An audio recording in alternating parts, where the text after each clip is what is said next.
Et donc pour cette deuxième séance, je rappelle que la première fois on avait abordé toute cette question du non différencié. Jean-Pierre Pirot vous avez remarqué qu'il y avait peut-être une question de terminologie, puisque je veux différencier d'un côté ce qui est une sorte de données de base encore complètement non organisées, et pourquoi il voudrait peut-être mieux parler et garder le terme d'indifférencié, qui est relativement classique. Et alors, différencier de l'autre, on pourrait dire, matière psychique qui est du même ordre, enfin qui ressemble, mais qui est d'une autre nature, parce que ça part dans une différenciation, et puis ça échoue pour des raisons diverses, angoisse, non-réponse de l'objet, enfin tout ce qu'on peut imaginer, et alors ça régresse vers quelque chose qui est une perte de différenciation, mais qui fige quelque chose, et donc qu'on appellerait alors peut-être dédifférenciation, c'est-à-dire un recul. Ça part vers la différenciation et ça recule vers quelque chose qui est dédifférencié, mais qui du coup perd sa malléabilité et devient une sorte de roc, enfin, quelque chose comme ça. Voilà. Et donc ça c'était la fois dernière, et donc à partir de ce fond informe se produisent alors les processus de différenciation, et c'est de ça qu'on va parler aujourd'hui. Donc je vais à nouveau essayer de ne pas le faire trop long, et donc pour ne pas faire trop long, j'essaie de synthétiser au maximum la manière de présenter les choses, et donc à nouveau il y aura 3 postulats qui organisent un petit peu la pensée de ces processus. Le premier postulat, je le développerai un petit peu évidemment, c'est juste pour les nommer. Le premier postulat, ce serait que ce qui détermine la nécessité des différenciations, c'est une saturation de l'espace psychique non différencié. C'est-à-dire qu'au fur et à mesure que les expériences se diversifient, vu la maturation de l'être humain, tout au long, et probablement déjà en période prénatale, en tout cas à la fin de la période prénatale, où déjà les expériences s'accumulent, et puis forcément mais par la suite encore davantage, qu'il y a quelque chose d'une saturation de cet espace psychique premier. Et que cette saturation le menace d'un chaos, c'est-à-dire d'une désorganisation. Le second postulat, c'est que toute différenciation s'accompagne en même temps qu'elle se constitue de l'émergence d'un milieu. C'est-à-dire qu'il y a un dedans et un dehors, donc la différenciation, ça suscite un dedans et un dehors. Dedans que l'individu naissant identifie comme soi, et dehors qu'il identifie comme non-soi. Mais ce que je voudrais souligner dans mon développement, c'est que cette idée de soi-non-soi, de dedans-dehors, est d'une certaine manière illusoire. Enfin, elle repose sur une illusion.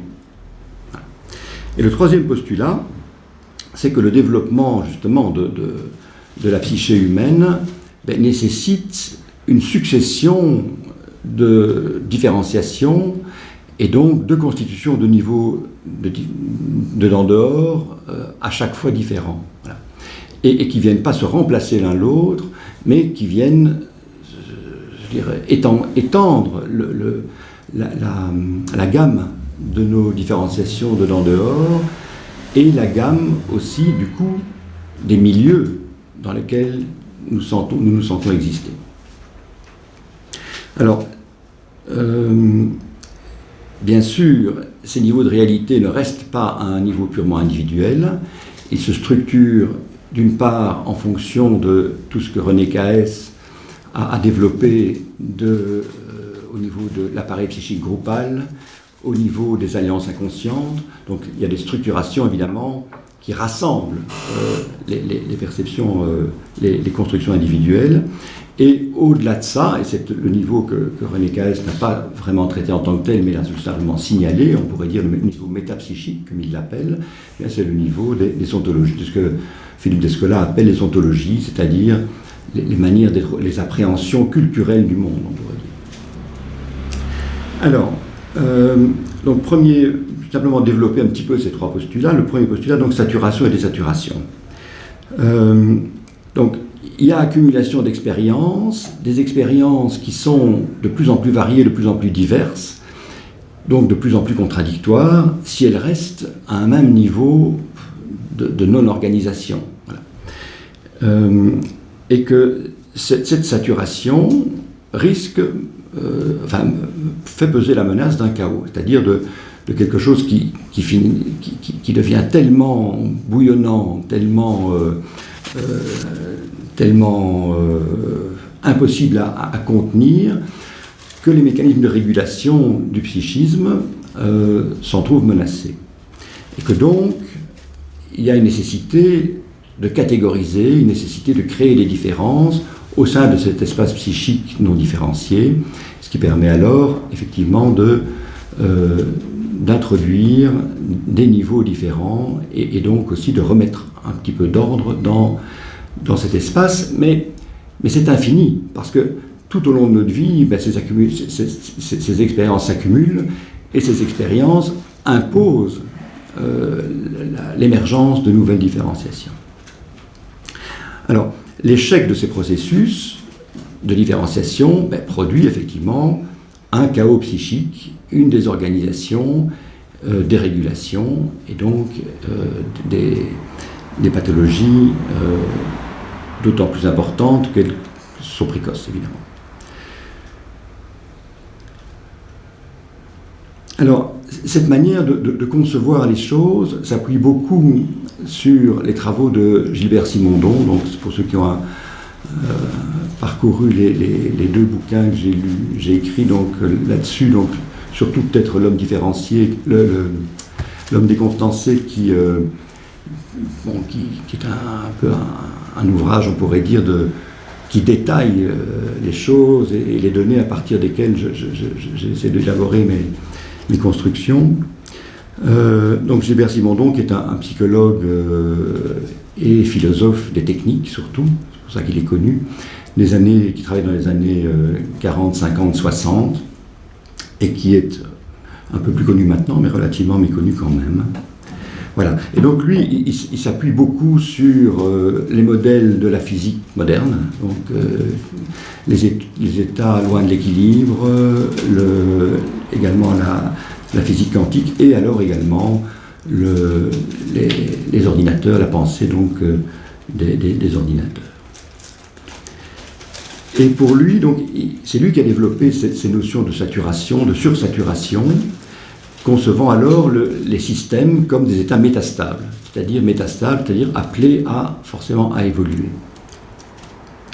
Et c'est lui également qui parlait d'un état premier non différencié que lui appelait le pré-individuel, parce que les travaux de sa thèse, c'est sur les mécanismes et les processus d'individuation. Alors, il écrit par exemple, non, c'est Barthélemy qui écrit ça, ce qui est le directeur des cahiers Simondon, également un philosophe, qui écrit « Est pré-individuel une réalité caractérisée par le plus qu'un », c'est-à-dire la sursaturation comme non-identité à soi-même. Alors, c'est pas très simple de pénétrer ce genre de pensée. Ce que moi je comprends dans cette manière de décrire les choses, c'est que nos expériences deviennent de plus en plus hétérogènes et qu'elles ne peuvent plus se penser sur le mode de l'unité. Il faut penser, l'exemple que donnait Barthélemy, c'était au fond quand la physique cesse de penser uniquement en termes d'ondes, mais pense également en termes d'éléments corpusculaires. C'est-à-dire que c'est deux niveaux de description d'une même réalité qu'il ne faut pas chercher à rendre compatibles, ces deux niveaux différents. Là. Et que donc, au niveau de notre fonctionnement psychique aussi, pour pouvoir continuer à accumuler l'expérience, il faut qu'on puisse penser le plus qu'un, c'est-à-dire et sans que ça ne soit vécu comme paradoxant. Alors, deuxième point, les différenciations de dedans-dehors et ce que Simondon appelle le saut transductif. Donc, l'idée importante, c'est qu'il y a coémergence dans la théorie de Simondon de l'individu et de son milieu. C'est-à-dire qu'il n'y a pas un milieu qui préexiste à un individu, il n'y a pas un individu qui crée un milieu, il y a un phénomène où individu et milieu se créent d'un même mouvement. Alors l'individu a le sentiment subjectif qu'il y a un milieu qui l'entoure, mais en réalité, ça convient assez mal comme expression, mais il conçoit les choses comme les deux viennent en même temps, et l'un ne serait pas là sans l'autre. Et donc, ils forment une sorte d'unité, mais vue comme deux éléments. Et cette idée de dedans et de dehors est évidemment essentielle pour notre sentiment de continuité, du sentiment d'exister, et notre vécu d'une certaine stabilité.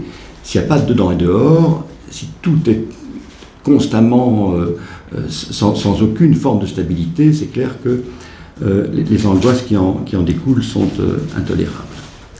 Et Simondon appelle transduction le mécanisme par lequel se produit cette coémergence. On y reviendra plus tard. Alors, il dit aussi, décrit Simondon, que la transduction, j'en dis quand même un mot maintenant, elle consiste, je le cite là, elle consiste à suivre l'être dans sa genèse, à accomplir la genèse de la pensée en même temps que s'accomplit la genèse de l'objet. Alors, de nouveau, c'est assez obscur, enfin, je trouve. Mais ce que moi j'entends là-dedans, c'est que cette différenciation, elle amène une émergence ce que j'appelle moi une configuration psychique, d'autre part un milieu qui va avec cette configuration, mais qu'il y a un troisième terme qu'il faut penser, qui est que cette émergence s'accompagne d'une forme de pensée spécifique. C'est-à-dire, donc, quand il dit donc genèse de la pensée en même temps que genèse de l'objet, l'objet ce serait la configuration et le milieu, et genèse de la pensée, du rapport, de la relation entre les deux. Je crois que ça c'est un point important, et je rapprocherai ça de, je ne sais pas si vous vous souvenez des travaux d'Daniel Stern de 1985 sur les sens de soi, mais je pense que ça a à voir avec ça. C'est-à-dire qu'à chaque fois il y a un sens de soi qui émerge en même temps que cette différenciation. Alors, ça pose la question quand même mais je vois que là, je prends un peu trop de temps. Donc, je vais peut-être je voulais passer sur Winnicott et l'utilisation de l'objet. En un mot, quand même, l'utilisation de l'objet, au fond, décrite par Winnicott, c'est quand même quelque chose qui ressemble à ça. C'est-à-dire que il y a au départ cette espèce d'état schizoparanoïde, on pourrait dire, où l'attaque de l'objet primaire est vécu comme sa destruction, et puis il y a un moment, décrit par Winnicott comme utilisation de l'objet, où il y a l'attaque, par exemple le nourrisson qui mord le doigt de Winnicott, par exemple, ou le sein de sa mère, il y a la réaction de douleur de la mère, mais le maintien de la relation maternante, et donc une constance qui se maintient quand même, et c'est cette étape-là qui permet précisément, par la survie de l'objet, le fait que l'objet soit à la fois détruit dans le fantasme et survivant dans un autre niveau de réalité. Voilà. Et que cette coexistence, évidemment, fonde, ou en tout cas renforce la position dépressive décrite par Mélanie Klein. Et donc on voit bien que d'une sorte de psychisme saturé, émergent deux formations psychiques différenciées. Voilà.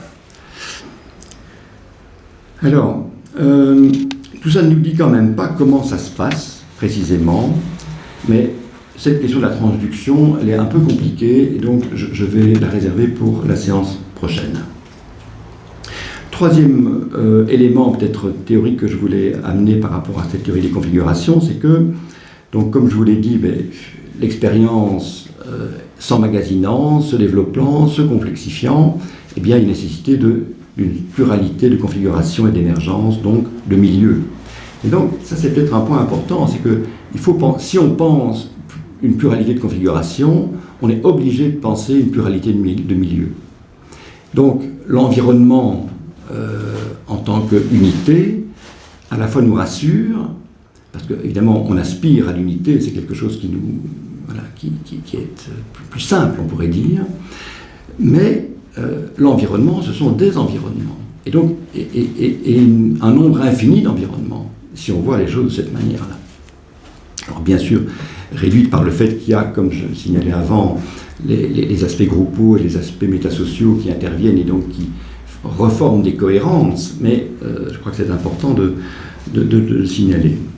Et je cite à nouveau Simondon, qui a à nouveau une proposition qui me paraît très, très, très importante quand il dit « Le vivant conserve en lui une activité d'individuation permanente. Il n'est pas seulement résultat d'individuation comme le cristal ou la molécule, mais théâtre d'individuation. » Je crois que c'est un point vraiment, vraiment très, très important, c'est cette idée d'une individuation permanente, c'est-à-dire que ça ne s'arrête jamais tant qu'on vit.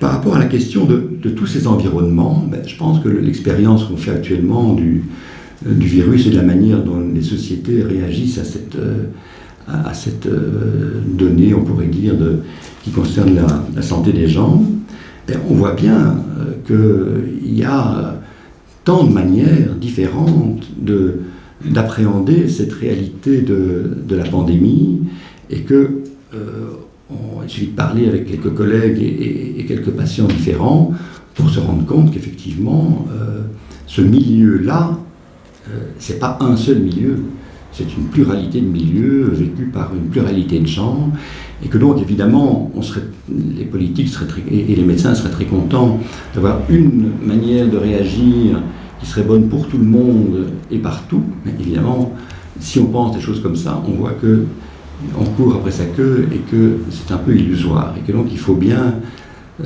s'accorder avec l'idée que voilà, cette pluralité, elle doit également se marquer dans la manière dont on y réagit. Peut-être juste encore avant de passer au cas clinique que je voulais vous amener pour essayer d'illustrer un petit peu tous ces propos, l'important, donc, individuation permanente, et un moment évidemment très important, c'est ce que Simondon appelle la constitution du transindividuel. Donc le transindividuel, c'est le groupal, on pourrait dire en un mot, c'est peut-être même plus large que le groupal, mais ce qui est vraiment important, c'est que pour Simondon, les individuations successives ne sont pas des super individuations à partir des individuations précédentes. C'est un retour d'abord vers l'informe, vers le non différencié, qui permet ensuite de repartir vers une nouvelle différenciation.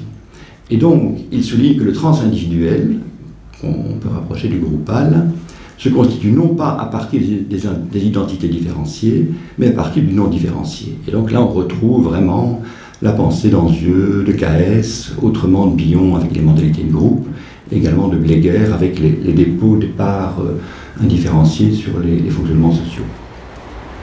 Voilà.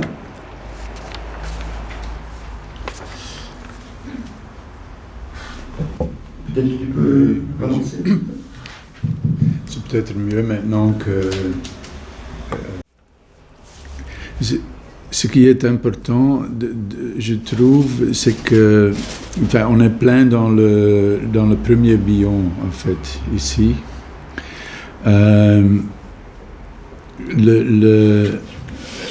Quand j'ai lu votre texte, je suis en grande partie d'accord, mais je viens d'un tout autre côté, en fait.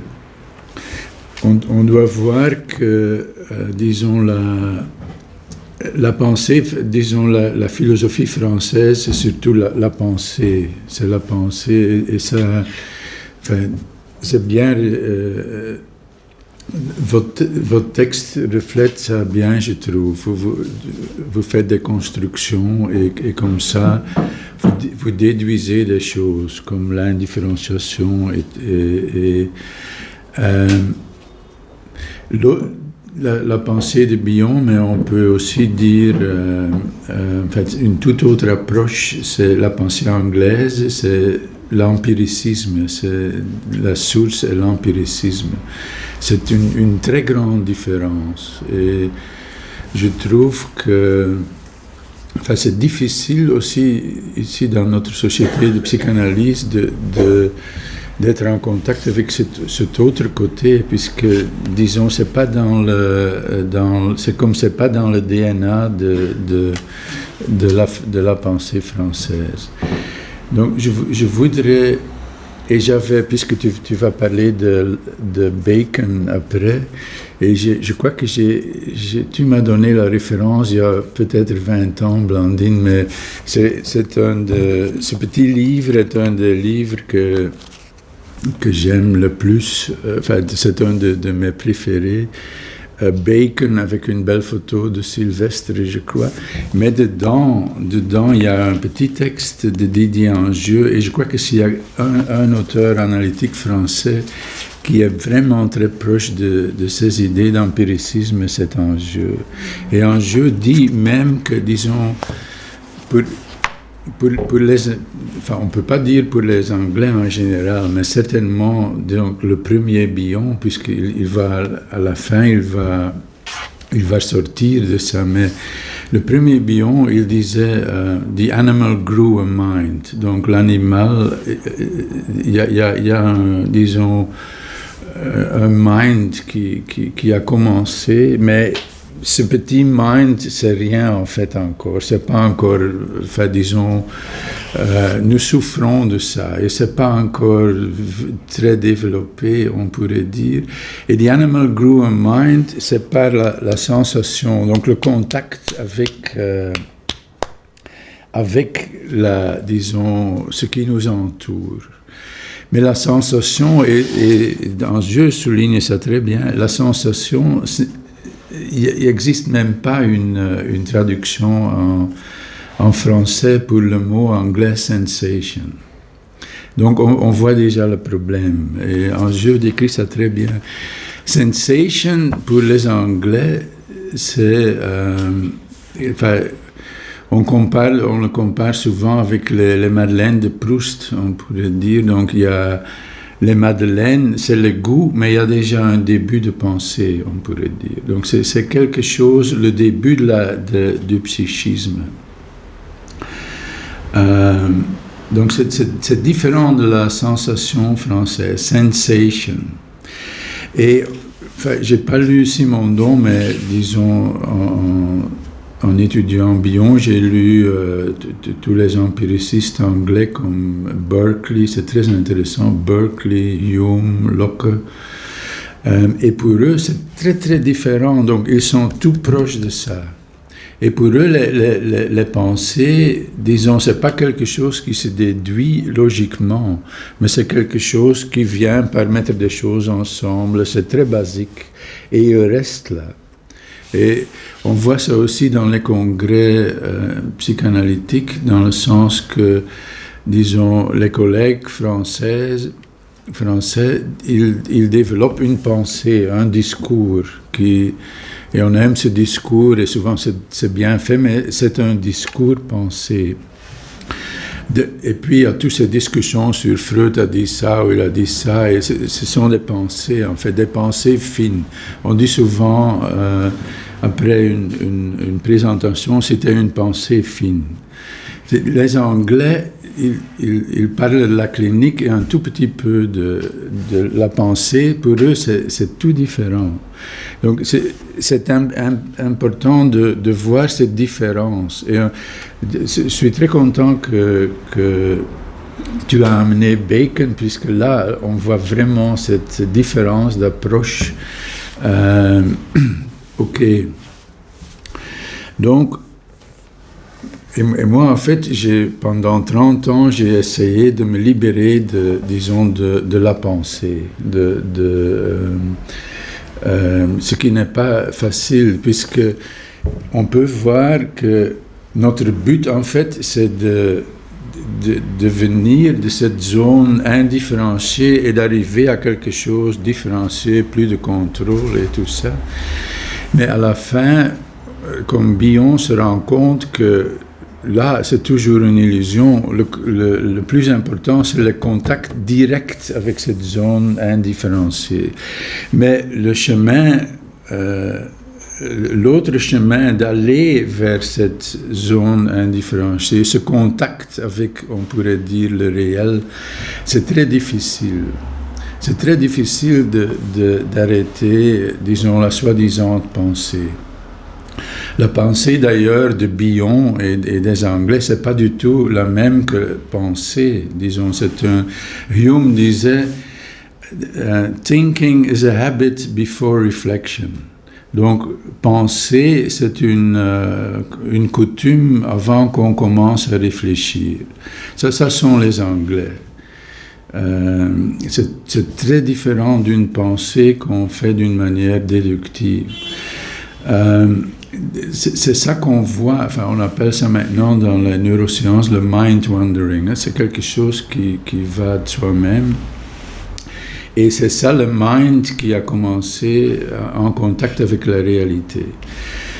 Maintenant, et peut-être je peux développer ça la prochaine fois, maintenant on a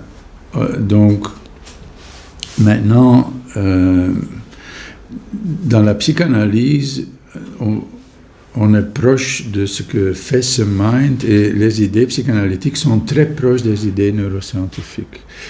Les idées neuroscientifiques, c'est ce qui est, disons, un des plus grands neuroscientifiques, c'est Carl Friston, et ça c'est proche de Simondon. Donc ce qu'il dit, c'est qu'il y a une grande entropie, et avec, disons, la pensée automatique, l'entropie devient moins. Et ce qui est très intéressant, la pensée, donc comme coutume, ça c'est la fantaisie de Melanie Klein. Elle parle de fantasy avec PH pour mettre la différence avec la fantaisie de Freud, puisque pour Freud, la fantaisie était toute différente. Mais la fantaisie, c'est ce moteur automatique, ce mouvement automatique qui n'arrête jamais et qui met des trucs, mettre de l'ordre.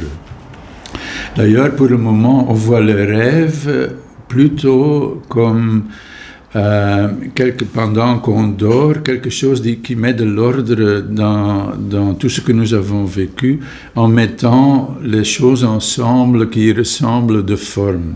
C'est comme dans le temps avec les ordinateurs, ça s'appelait fragmentation.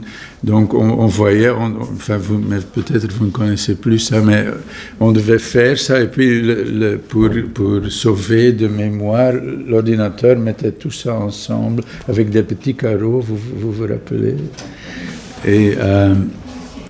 Mais donc, c'est ça que nous préparons pour ce qui va passer dans la journée. C'est ça les rêves. Moi, quand j'écoute les rêves, j'écoute pas seulement vers le passé, mais aussi toujours vers l'avenir, puisque je crois que la fonction des rêves, c'est préparer pour l'avenir.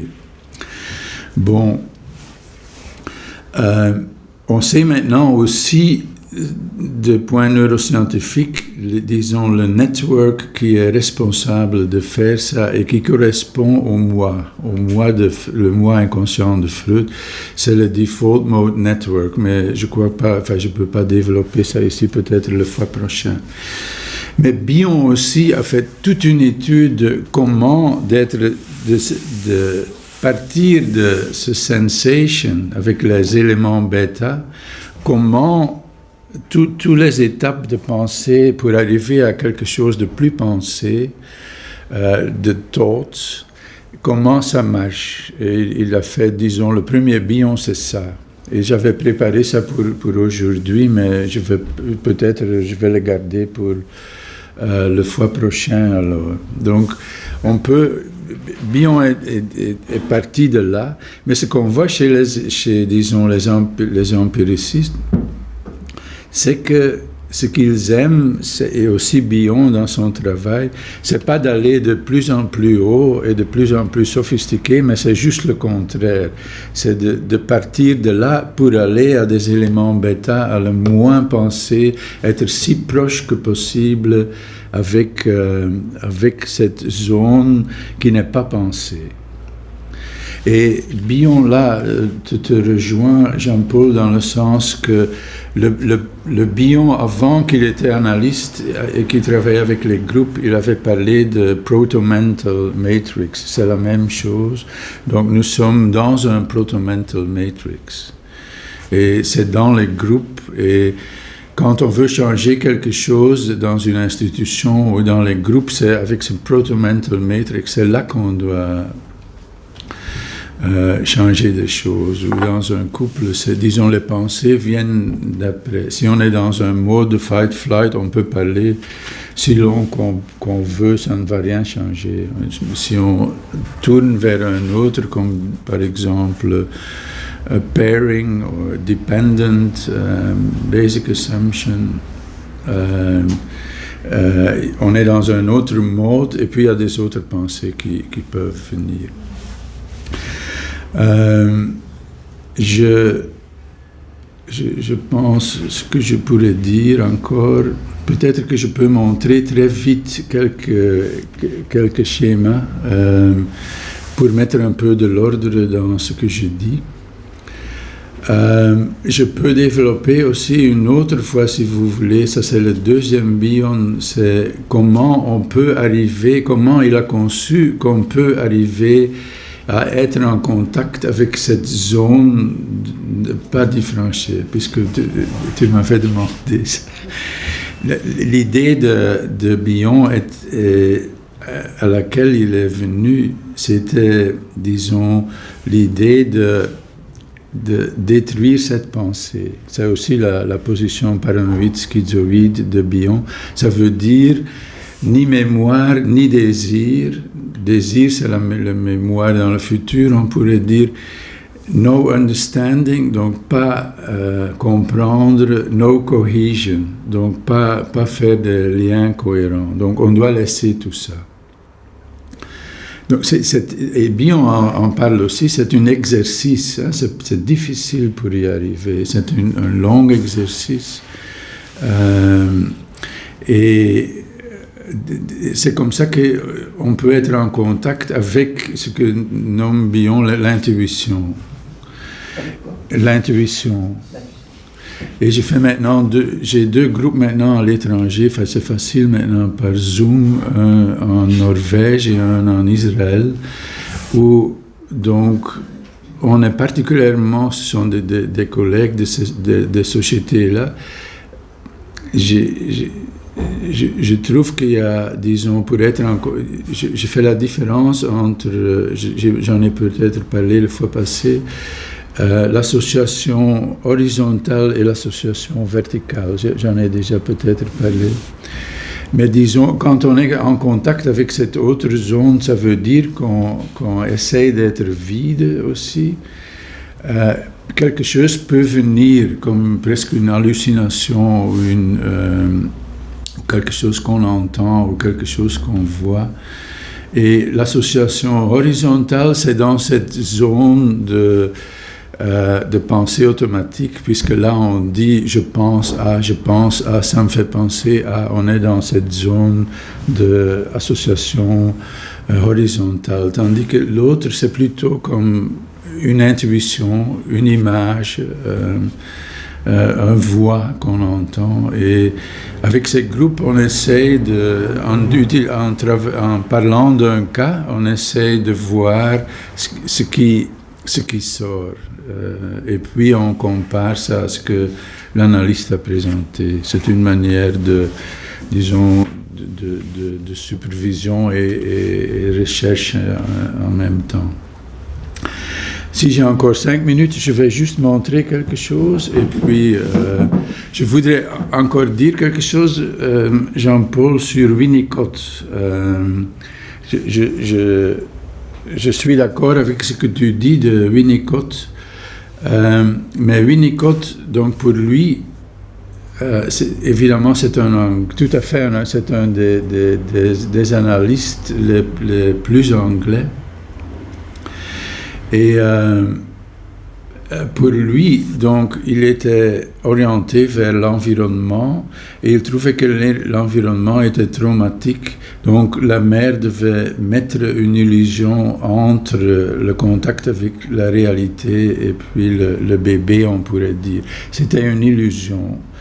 Et ce qu'il dit alors, c'est que ce qui se passe in the use of an object, c'est que si le patient ou l'enfant peut détruire cette illusion, on est en contact direct avec l'environnement, avec la réalité, et donc pour lui comme anglais, ça a quelque chose de vivant, de rafraîchissant, c'est une autre manière, on n'est plus en contact avec un fantasme, mais avec la réalité même, c'est ça qu'il dit. Mais il ne met pas ça dans la position dépressive, puisqu'il était tout à fait de l'autre côté de Klein. Donc pour lui, c'était la même chose, détruire de cette illusion, destruction de cette illusion, être dans un contact revivant avec la réalité. Je vais juste montrer quelque chose vite.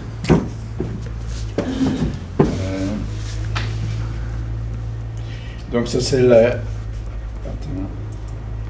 la grille de Bion, mais si vous voulez, on peut en parler de nouveau.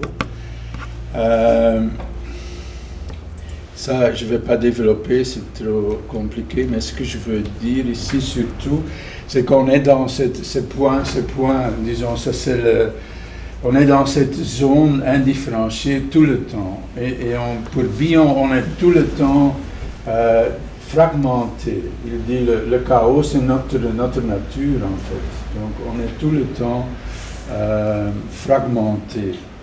Et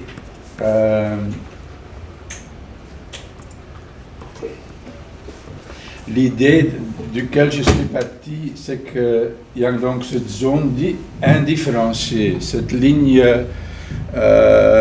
fine, c'est tout à fait indifférencié, et puis la pensée, c'est différencié. Mais entre les deux, il y a une zone qui est différenciée, pas différenciée, et c'est ça où il y a ces pensées automatiques, ce fantasme de Mélanie Klein. Et c'est là qu'on peut appliquer la grille. Mais je voudrais surtout montrer ça. C'est que, donc il y a cette machine automatique, la pensée automatique, le fantasy de Klein, qui tourne toujours. Ça met de l'ordre dans ce que nous vivons. Et puis il y a la pensée verbale, logique, mais toute les autres zones, c'est indifférencié. On en a vraiment dedans. Et ce qu'on voit maintenant, c'est que on parle aussi maintenant d'un heart brain, d'un gut brain, le système immunitaire. Il n'y a plus de différence entre moi et l'environnement dans ce système. On est plein dedans. Même dans notre corps, on parle comme un virus. Le virus est là, et l'ennemi. Mais nous avons des millions de bactéries, de virus en nous, en fait. Et ça a un effet sur notre pensée. Le système immunitaire est tellement intelligent que ça doit déduire qu'est-ce qui est mauvais pour le corps ou pas. On met maintenant des modèles d'intelligence artificielle pour essayer de comprendre comment ça peut marcher. Donc, ici, dans la plupart de notre être est en contact avec cette zone indifférenciée. Et par exemple, le corps envoie plus d'informations vers le cerveau et est en contact direct avec l'environnement que le cerveau vers le corps. Donc nous sommes vraiment encore dans notre pensée est très influencée par la pensée cartésienne, on pourrait dire. Ce sont différents degrés d'indifférenciation. Donc, il y a ici dans la pensée, c'est vraiment différencié, toi, moi. C'est comme ça. Et puis, il y a dans cette zone de fantaisie, c'est ce qu'on appelle embodied mind. Ça veut dire qu'il y a encore une différence, mais c'est dans le corps aussi.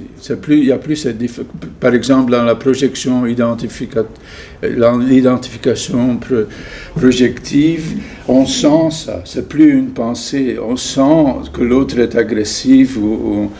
Et puis, il y a des zones où il y a plus de zones indifférenciées dans, disons, la pensée automatique, et c'est là où il y a moins de différences. C'est comme body-mind, il n'y a plus de différence.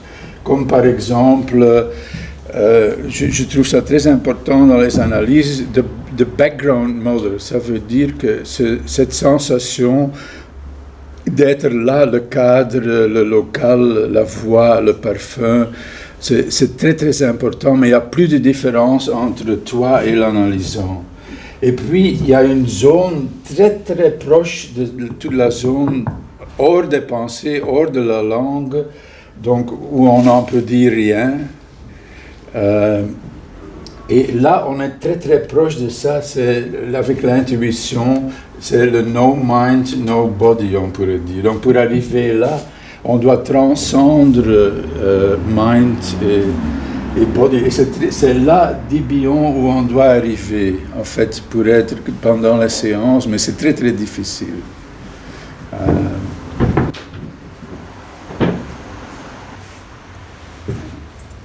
En fait, nous sommes tous des petites figures dans on pourrait dire, un mer immense, indifférencié, et donc notre petite machine de pensée essaie de mettre un peu de l'ordre dedans. Mais on est vraiment tout le temps dans ça. Voilà, je vais peut-être arrêter ici.